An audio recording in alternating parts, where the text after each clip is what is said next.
Hi, Thomas. Nice to speak with you again. Good to speak with you, Narina. It would be great to know a little bit about your research. What are you busy with? What are the questions you are asking or the answers you are getting? Right. Well, I can at least start with questions. I'm a researcher at Tufts University, the Human Robot Interaction Laboratory, and my specialty is ethics. So I am not a computer scientist or an engineer, but I work with those folks at the lab, along with psychologists and linguistics folks, to look at what kind of robotic systems we should be designing, and especially ones that are interactive. So not just a factory robot arm that's making something, but something that could communicate back and forth with a person, including what kind of body they should have, what kind of language should they have, how should they move. These are becoming, along with so many other questions in artificial intelligence, these are quickly becoming questions that we need to have. Tell me a little bit more about this. I think since we last spoke, there have been a number of stories about AI, just artificial intelligence, that have, I think, been more disturbing. The good part about that is that I think the public has a better sense of the risks that artificial intelligence might pose in terms of Facebook and social media, the way that algorithms may be controlling the information that you get. And they may be shaping how you interact with your friends and people that you know. I think at least in the US, the election of 2016, I think, and the aftermath of that, people have been asking about how are these interactions online taking place and what are they doing to our own humanity? And we've seen some of those, I think, in the last 2 years, something like Alexa or the Google Echo, or these devices where you're giving requests through the voice. And it seems like, okay, that's a convenient thing to do. But then we see kids, for example, the way they speak to the digital assistant. Parents have started to say, oh, they're being really rude. They're speaking to this assistant in ways they should not speak to people. And so I think we're starting to have some better understanding about how careful we need to be in terms of how we design and how it can affect our own interactions. If I start speaking to the digital assistant rudely, does that move over to how I start speaking to people? We're really interested in looking about, in general, so all types of different social interactions where there are a robotic system or an AI system. How does it affect, if in an elder care setting or a hospital setting, how are people going to work in that environment? How is that system going to help people in the best way? What are the projects you are working on, if you can speak about it? What is your project right now? Sure. So we have several different projects going on. One is kind of along the lines of this idea of how robotic systems should interact in the real world. We're studying touch. We published a paper last year on touch where a robot touches a person. There have been people that have studied whether robot touch makes people comfortable, whether it helps people perform. And we were more interested in how people interpret touch, what people think of the robot if it touches a person in a certain context. So what kind of qualities do you think about? Do you think the robot is compassionate? Do you think the robot is aware of people? If it touches in a certain way that you interpret as being caring. So what we did was made a video, because in the lab, trying to have perfectly controlled actual touch of a person is something we have to really think carefully about how it's going to happen. So that's for later, but we thought our initial experiment would be having people watch a robot touch someone in a casual way in a kind of a work context. And so we were interested in how people rated the robot based on that. And we found, not surprisingly, that there are differences in terms of who's being touched. Is it a male or female? We found that touch generally helped the rating of the robot. So we had the person do a task on the computer, and we set it up that they would make the screen go blank. So something would go wrong, and the robot would either take a positive or negative attitude. You would say, "What did you do?" Or it would say, "Oh, that's okay." And then it would either touch or not touch the person gently, kind of here. And we found some interesting effects of how the robot was interpreted, that it was rated more highly if it touched in general, but especially if it touched the male after the mistake, that was rated very highly. And then we found that female participants that watched the video rated the robot lower if it touched a female actor. So it was not too surprising, but it was important, at least as a first step, to say, if we're thinking about robots, being able to have some type of touch, initiating some type of touch, we need to really think about why and in what context, and we need to understand how it will be interpreted, because it will vary. So we want to continue that. So we're studying touch. We're doing some more experiments around that to really get clearer on. So we're going to change, for example, the voice of the robot, because it had kind of a more of a lower pitched, typically male voice. So we want to change that. We haven't yet figured out, and this is part of the problem with robots, is things are so sensitive. The difference between, a tap and a proper touch is so, for a robot, that's actually really hard to engineer in the precise way. So that's one area that we're concentrating on. But we're also kind of looking at decision making in general. How do we evaluate an autonomous system and AI systems decision making in a complex scenario? Is it making the right decision for the right reasons? And that's kind of one of our large research agendas, is really trying to think about systems that can explain why they do what they do. And I think since we talked last, I think that's become more and more of the conversation, that people realize some of these systems are very sophisticated in terms of what they're able to learn from a large amount of data, but we don't necessarily know how they or why exactly they made the decision that they made. We know that they made a good one in terms of fitting a certain pattern, but we don't know the exact relationship between we know that how a network is set up. We know how its initial parameters work. We know basically in general what happens, but we don't know exactly, why AlphaGo Zero made that particular move in Go. We know it was a winning move, but we can't exactly pinpoint what the reason was.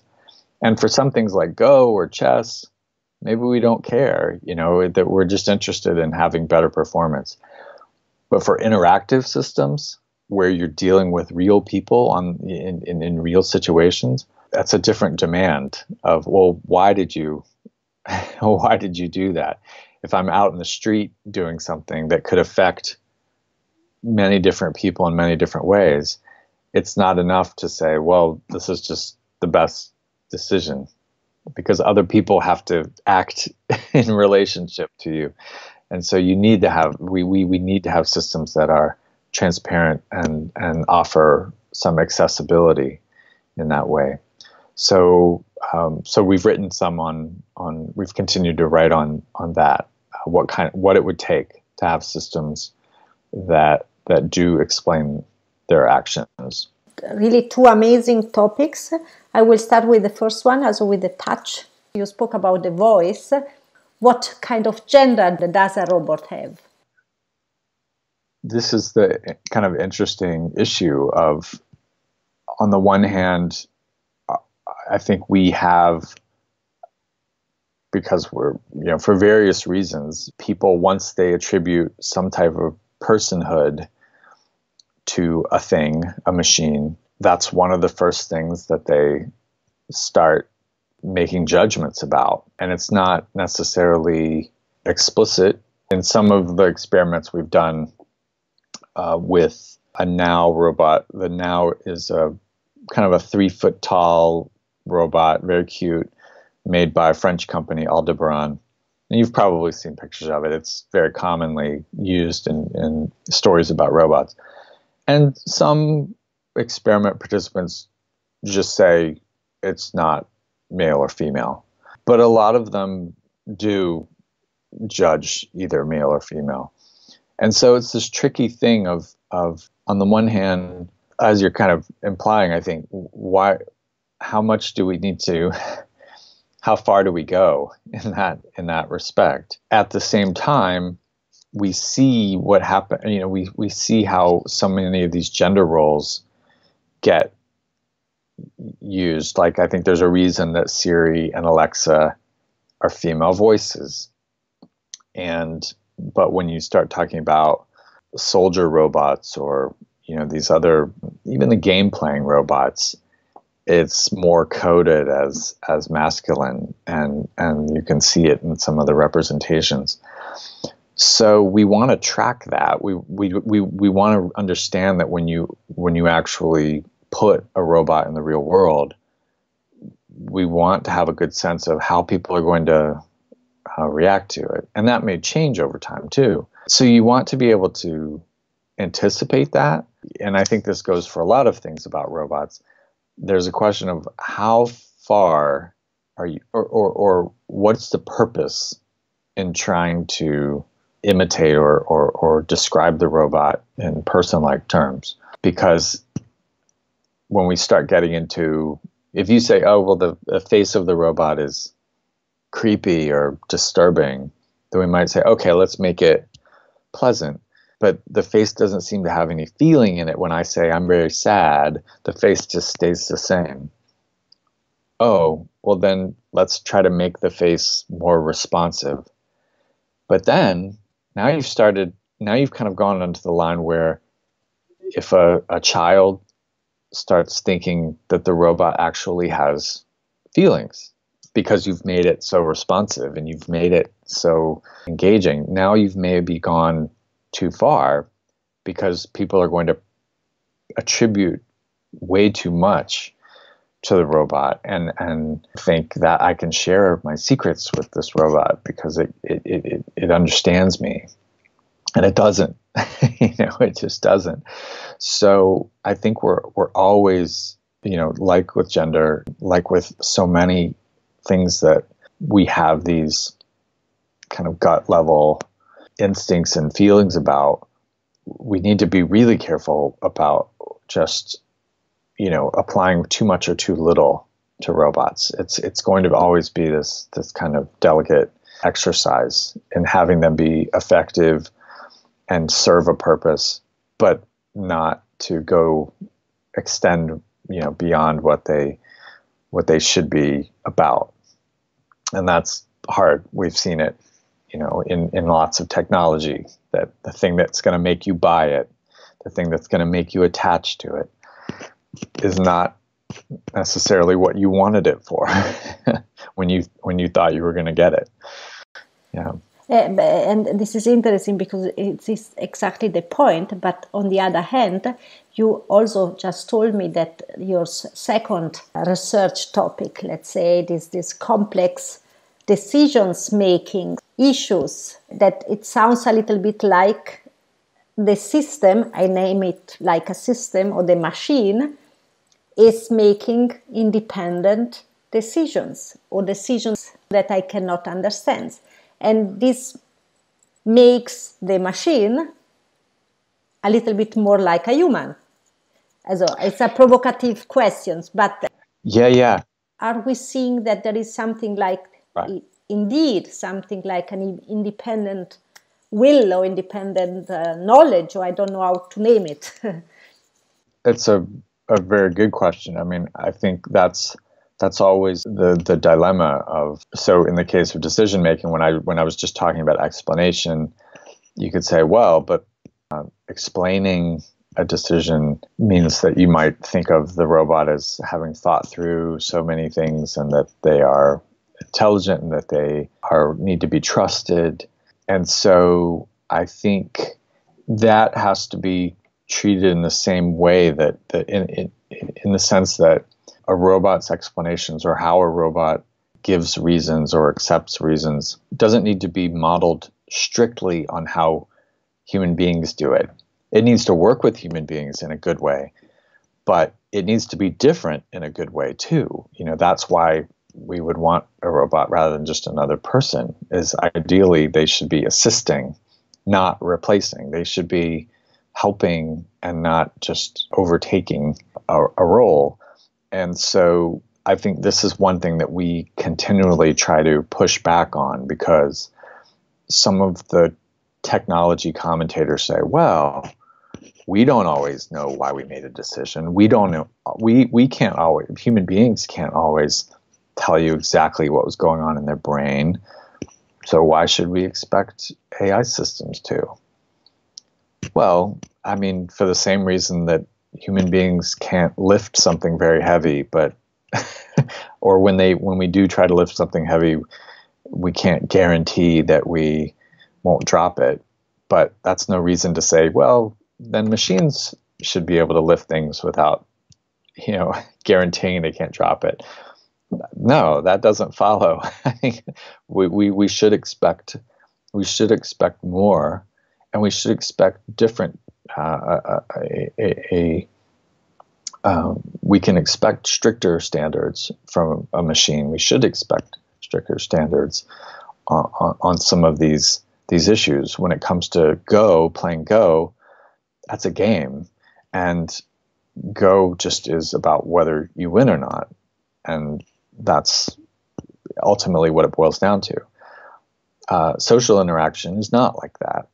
It's how do you affect those around you? How do you affect relationships? How do you sustain relationships? If a robot is intervening or interrupting a conversation between two people, they're not just making a decision that affects whether one task gets done. They may be affecting a relationship between two people.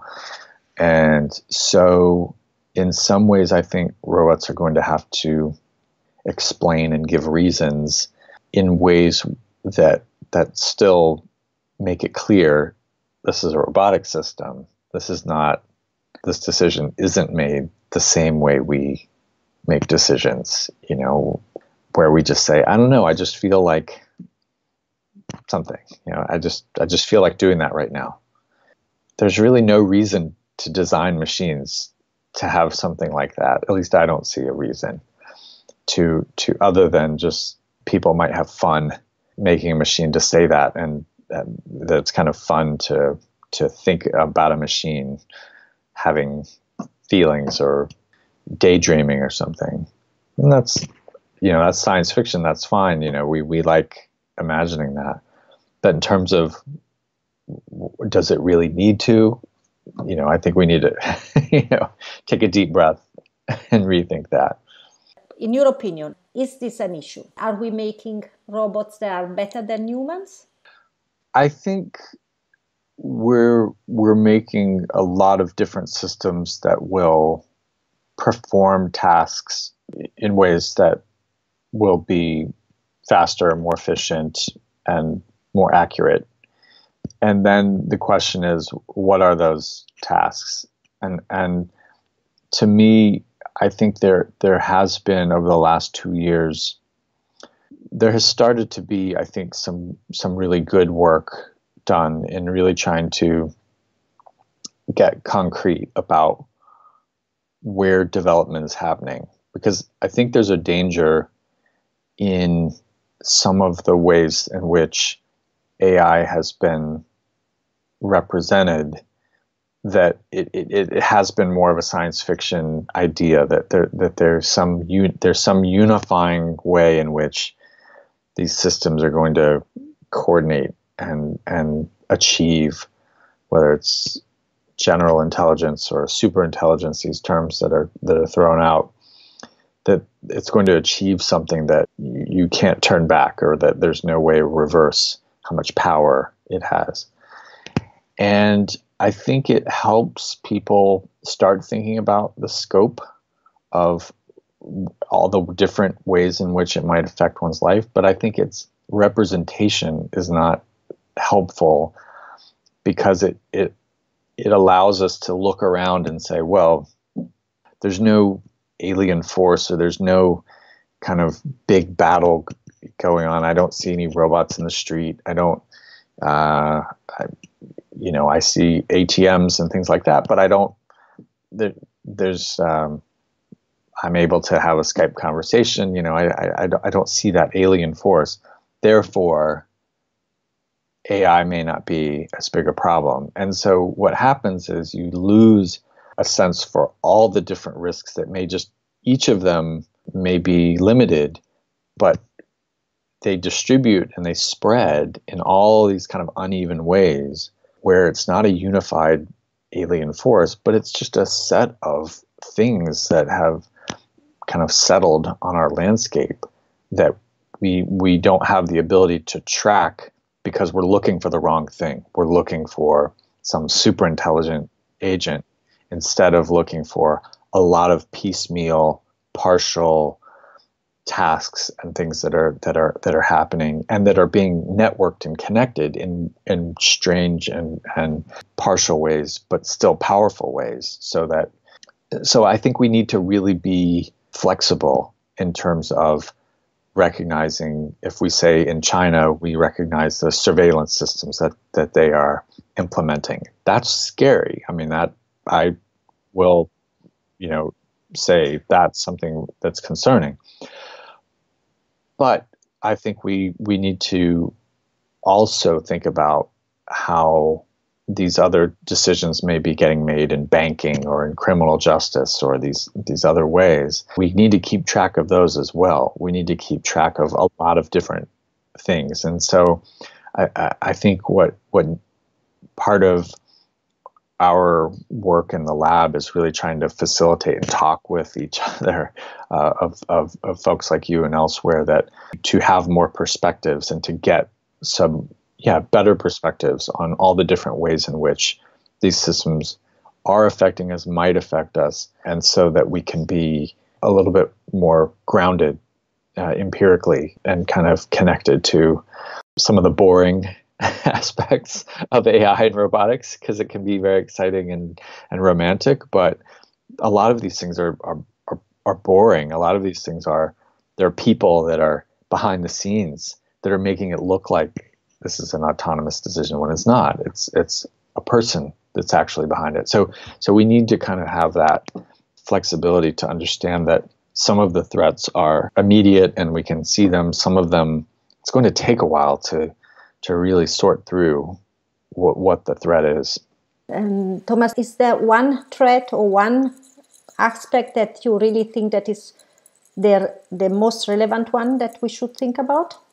I mean, it's funny. We've recently become involved in some of these collaborative ethics efforts. There's an engineering society, the IEEE, that's trying to come up with standards for designing AI systems. And there's a recent effort initiated by some of the big tech companies called the Partnership AI that is really trying to figure out, okay, what does it mean to have responsible design? And I don't have a particular one, but I worry about the work that I'm doing, the work that's happening in some of these larger international conversations. I really worry about ethics being kind of a window dressing or a cover for what I just spoke about, just all the different small scale threats that. So in some ways, my biggest concern is about whether I'm on the right track, our lab is on the right track, when we talk about ethics, are we really in touch with people's needs across the world, not just the most advanced communities or what's going on in San Francisco, but all the places around the world where people's lives are affected and where the most good could be done. Are we reaching that? That, I think, is the overarching question that should be sitting on people like me's the shoulders of people like me is are we really doing enough? Are we talking to enough people? Are we reaching enough people and working with enough people? Yeah. Thomas, I really hope that we can have this conversation again, perhaps in 1 year. And I thank you so much for your time. Looking forward to speaking with you again. Absolutely. I've loved all your questions, and they've been really helpful for me to rethink some certain ideas. So I really enjoyed it. So I appreciate it.